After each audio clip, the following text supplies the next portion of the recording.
নমস্কাৰ পাঁচবিধ ফল যিকেইটা চকুৰ কাৰণে অত্যন্ত উপকাৰী সেইকেইটা হৈছে 1 নম্বৰ কমলা টেঙা কমলা টেঙাত প্ৰচুৰ পৰিমাণে ভিটামিন সি থাকে ভিটামিন সিয়ে আমাৰ চকুৰ ব্লাড ভেসেল বিলাকৰ ওয়াল বিলাক সুস্থ কৰি ৰাখে আৰু চকুজুৰিত সোনকালে কেটাৰেক্ট বা এজ ৰিলেটেড মেকুলাৰ ডিজেনেৰেশ্যন হ'বলৈ নিদিয়ে 2 নম্বৰ ফলবিধ হৈছে ব্লুবেৰীত ভিটামিন সি আৰু ভিটামিন ই থাকে তো ব্লুবেৰীয়ে আমাৰ চকুজুৰি অক্সিডেটিভ ষ্ট্ৰেছ আৰু ইনফ্লামেশ্যনৰ পৰা বচায়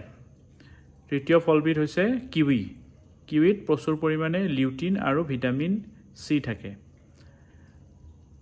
লিউটিনে চকুৰ ৰেটিনাৰ এজ ৰিলেটেড মেকুলাৰ ডিজেনেৰেশ্যন হ'ব নিদিয়ে আৰু ৰেটিনা মেকুলা এৰিয়াটো সুস্থ কৰি ৰাখে 4 নম্বৰ ফলবিধ হৈছে অমিতাত প্ৰচুৰ পৰিমাণে ভিটামিন এ আৰু ভিটামিন সি থাকে ভিটামিন এৰ অভাৱৰ কাৰণে কুকুৰিকণা হ'ব পাৰে আৰু চকুজুৰি শুকান হ'ব পাৰে 5 নম্বৰ ফলবিধ হৈছে আঙুৰত ৰেছবেৰিটল বুলি এটা মলিকুল থাকে আৰু ভিটামিন সি থাকে ভিটামিন সি আৰু ৰেছবেৰিটল অভাৱৰ কাৰণে চকুৰ ৰেটিনাৰ স্বাস্থ্য অটুট নাথাকে আৰু অক্সিডেটিভ ষ্ট্ৰেছৰ পৰা